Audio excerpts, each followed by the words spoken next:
এভাবে হলুদের পাতার ভর্তা বানিয়ে নিলে আর ভাতের সাথে কোনো কিছুর প্রয়োজন হবে। কচি পাতা নিয়ে ভর্তা তৈরি করব। দেখুন, এটা হলুদ গাছের পাতা। হলুদ গাছের কচি পাতাটা তুলে নিলাম।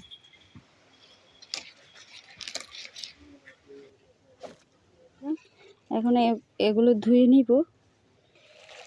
এখন এগুলা ভালোভাবে ধুয়ে তো পরিষ্কার করে নিব। এখন এগুলো ভালোভাবে ধোয়া হয়ে গেছে, তো এগুলো এখন একটা একটা থেকে ধুয়ে নিলাম সুন্দরভাবে। পাতাগুলোর ডাঁটা ছাড়িয়ে নিব, শক্ত ডাঁটাগুলো ফেলে দিব, আর যেগুলো নরম ওগুলো দিয়ে রেখে দিব। এখন এগুলা এই পাতাগুলো কড়াইতে দিয়ে দিব।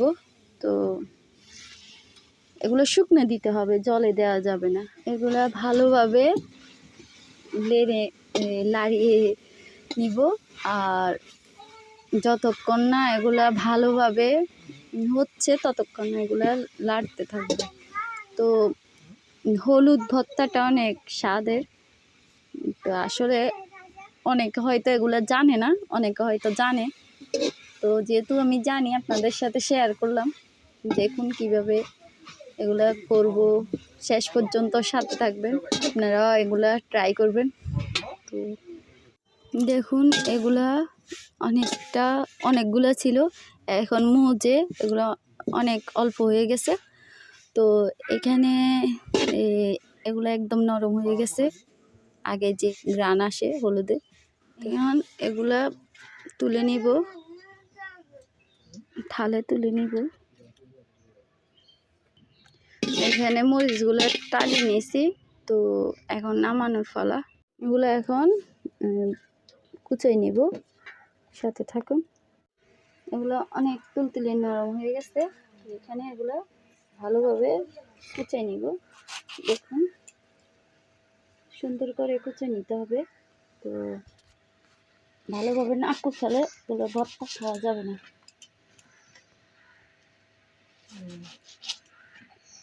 ভালোভাবে পেঁয়াজ নিয়ে নিয়েছি, এগুলো এখন আর এখানে পেঁয়াজ কুচিয়ে নিচ্ছি, হলুদ পাতা কুচিয়ে নিচ্ছি। তো এখানে এখন মরিচগুলো এভাবে গুছিয়ে দিব, ভেঙে দিলাম।